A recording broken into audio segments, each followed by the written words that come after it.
Welcome back everyone to my Let's Play of Final Fantasy III for the Nintendo Famicom system. Last episode we visited Doga's Manor here, and we minied ourselves, went to the Cave of the Circle, and that allowed Doga to cast a spell that will allow the Nautilus to go underwater, so now it's going to function as a submarine as well as an airship. I'm going to head back in here because we got a little bit of new dialogue from some of the Moogles, and we want to recharge our spell charges. Une is in the dream world, sleeping in a shrine south of Saronia. Koopa. Doga said that Xandi caused the earthquake. Koopa. Xandi was once good. He left because he was angry that Noah gifted him mortality. Koopa. I'm just going to head back to this healing pond here and drink the water, and then we'll be ready to go. So Doga went to another dimension to find the Eureka Key. I hope he's okay, Kupo. And that guy says the same thing, that Moogle. So now we're healed up, and we got a little bit of running around to do. Our goal is to go, now that our ship can submerge, is to go to the Dream Shrine to pick up the Dream Harp to wake Une up. Une is the in charge of dreams, basically. She was one of Noah's 3 apprentices, the Great Mage, and she was given control of the Dream World. She was that lady who was sleeping with the parrot earlier, that we couldn't wake up, but now we know how to wake her up. We have to find the Dream Loot. But before we do that, we're going to go to that village there that's surrounded by mountains. So we just have to press A, and that'll land the ship in the water. And once we're in the water, we can just go around, like sail, like as if we were sailing on top of the water. So we got 4 new enemies here. In this episode, we'll just be getting all the underwater enemies, and we'll finish getting the remainder of the above ground enemies, the river monsters. We're going to do some shopping here at this village coming up. And we're also going to have to head back to the floating continent. But we were told the floating continent is based on the Saronia Library. That's called the Wibbly Library. The Saronia Library said that the floating continent is immediately west of the cross-shaped peninsula backed by Doga's Manor, the entrance to Doga's Manor. So once you get back to there, we'll just fly right over to the west, and we'll be at the floating continent. We need to go back there because we need to get some, I need to get an arrow spell, and it's only available in Tozus, the mini village, and we also want to get some magic keys at Gestal. We could have a thief for the Temple of Time, dungeon coming up, but I don't want to use that class anymore. I want to, keep these classes I have to show off all the different classes. So I'm just going to go back to, like I said, Gishel, and grab, because we got to go back there anyway to get that one other arrow spell, so I'm just going to head back there and grab some magic keys. That'll get us through the rest of the game, basically. So, terrain is actually pretty good in the water and and on the rivers, so you get those tidal waves that do a lot of damage to everybody. And then there's, in the rivers, there's actually a KO. It's like a fast current, and that, like, instantly KOs. I think this guy doesn't have too many hit points left, so I'm just doing a little bit of attacking there with Fang. We can see how he attacks with the bells. He shakes the bells and I guess causes the music to hurt or something, so. Alright, when we get back here, we just have to press A, and our ship will rise up out of the water. Park it, and we can head to this village. It's Doga's village. This is Doga's village. The spell sold here we cover from old times by Doga. And this basically has most magic up to level 7, so a lot of spells, if you don't have copies of them, you can pick up here. Unfortunately, I don't have the arrow spell, so all the summon spells, the first 5 levels. Levels 5, 6, and 7 for the summon spells are going to be, 6, 7, and 8, sorry. 5 is the Titan. They're going to be, you have to fight the character and get the summon, so. The level 6 summon will be Odin, and he's in the Saronia catacombs. And then the other two are back on the floating continent. Leviathan is the level 7, and level 8 is Bahamut. So, but they have optional dungeons to get to them, and we need another airship to get them. So yeah, this airship is fast, can go underwater, but it can't get everywhere, so... Just checking out my magic there. Let's see what this guy has to sell. These are basically level 7 spells. We're going to want to get the Kiraja and Insuna, but we can buy them at another place later on. So, black magic ain't too really important anymore because eventually our black magic user is going to be the Sage class, and they can also use summons, and the summons will deal more damage than the black magic spells. So, it's better just to skip the black magic and just use the summons. So we will be using a black magic user later on though, so I may invest in 1 or 2 spells just because money ain't too tight, but for now we don't have to worry about it. So I'm just going to stay underwater here, like I said, to try to get the other remaining 3 enemies, underwater enemies. We'll eventually see where the Cross Peninsula is down here. See? Yep. Just based on how the mountains look. And then we'll just head immediately to the west of there, and then eventually we'll get to the floating continent. So, another new enemy here, the Noggle, like a seahorse. More than one way, I guess, because it has the horse's head. So, I'll hit Whirlpool. That's kind of like what the fast current does on the overworld, but it can also instantly KO an enemy. So, the Geomancers ain't that bad here for this section of the world. So that's why, like I said, I'm using them here now. So, but yeah, the game tends to, like I said, I guess they limit the amount of equipment you get. Like they don't give you Dragoon equipment as soon as you get the Dragoon class, or Geomancer, or Evoker equipment right away, because I guess they don't want to have you fumbling with all the jobs. Gives you a chance to experiment with the other jobs that you have equipment for. So, and here we have the final 2 enemies. The Charbidis are the algae type things in the front row, and the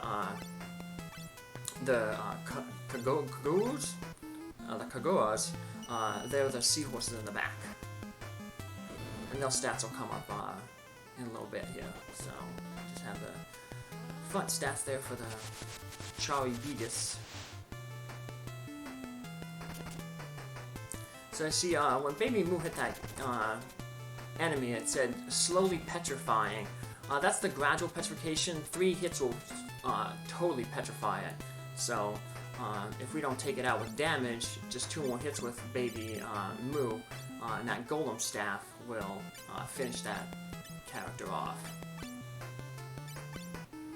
So, that's really good when you eventually get a bunch more Golem Staffs. You know, a lot of take care of enemies real quick. If you have one mage with 2 Golem Staffs and the other one with another Golem Staff, you can get those 3 hits in 1 round of combat. But we haven't gotten that. We will get more Golem Staffs eventually later on, so...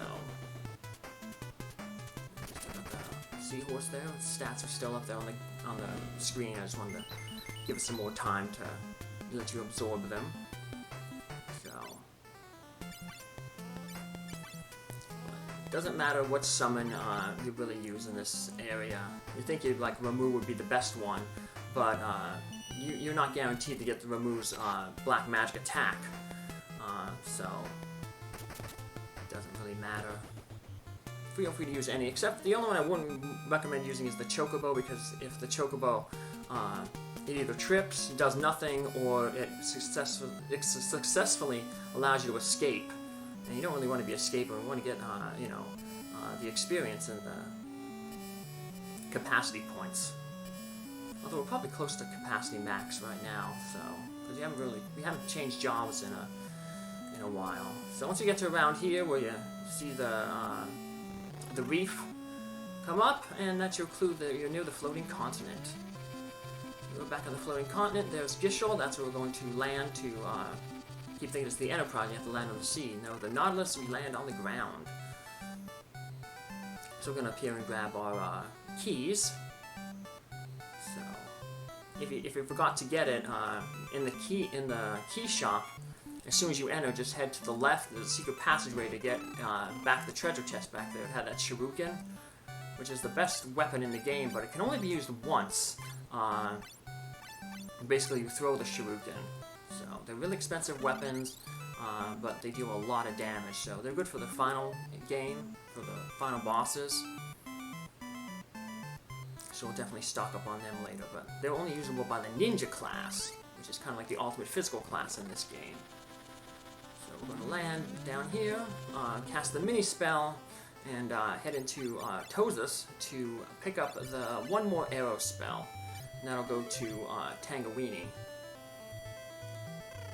So it's not really important, but you know, my obsessive compulsive, because basically at that point, unless the character is really weak to wind or the arrow spell, you'll probably get more damage using the Shiva summon.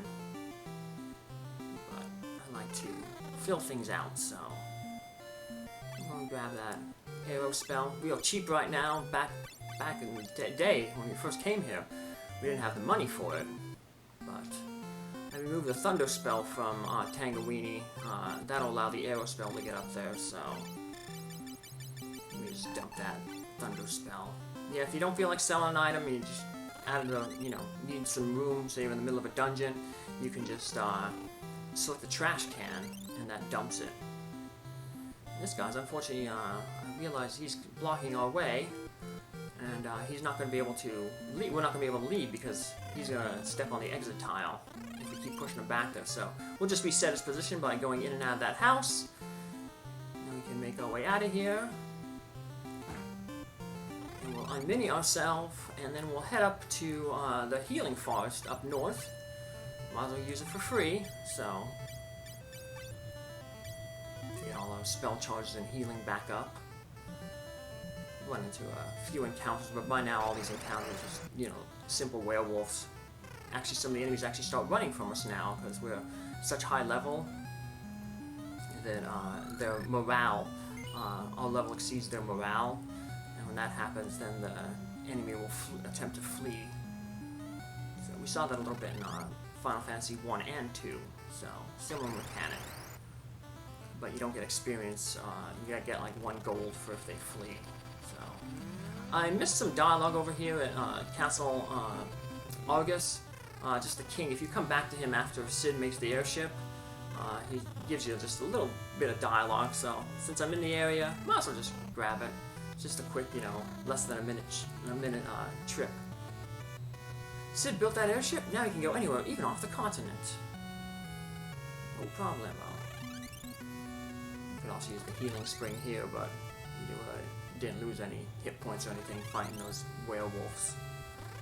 Now we're going to hop back onto our airship, and then we'll head off the floating continent.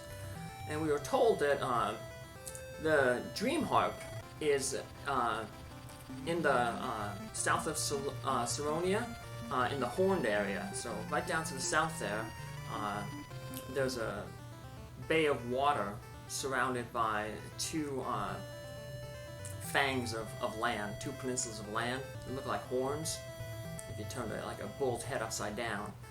So basically what we're going to have to do is we're going to have to land there and land the Nautilus there, and then we'll go underwater and we'll see the temple there.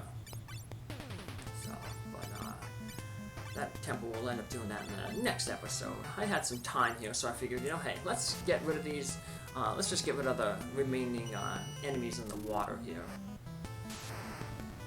I thought about maybe getting them later when we're going to have to go back to that ancient ruins area where we fought those really tough monsters with the zombie dragons, and then there's the dragon that looked like a salamander, Pyrolus or something. So we're going to have to go back there, but we couldn't go any further into that dungeon at the time because there's that adamant cave-in, and nothing can really smash the adamant, so eventually we're going to have to find an item to do that, but our main concern is getting that dream loot from the Temple of Time, and getting the one remaining enemy that we have here left in the sea, in the rivers. So, here it is, the sea serpent. In this battle, we'll see that fast current do a lot of good work. It like instantly KOs the enemy, so if it connects. So Tangeweenie took out one right there. And unfortunately, Moo didn't use his black magic, so he just paralyzed these enemies, but that's okay. We'll see Fang, fast current there. See it says KO, swallowed by the current, instantly defeats the character, so. Those Moogles, in Final Fantasy VI we're going to get a Moogle in the party, and it does a dance. It's basically like the Geomancer, based on your terrain. It does a dance and different things happen, and sometimes in some of the terrains it has an instant KO effect, like the fast current there, so. Alright, well let's make our save here, and we'll head south to the Temple of Time in the next episode. Thanks for following along. Bye!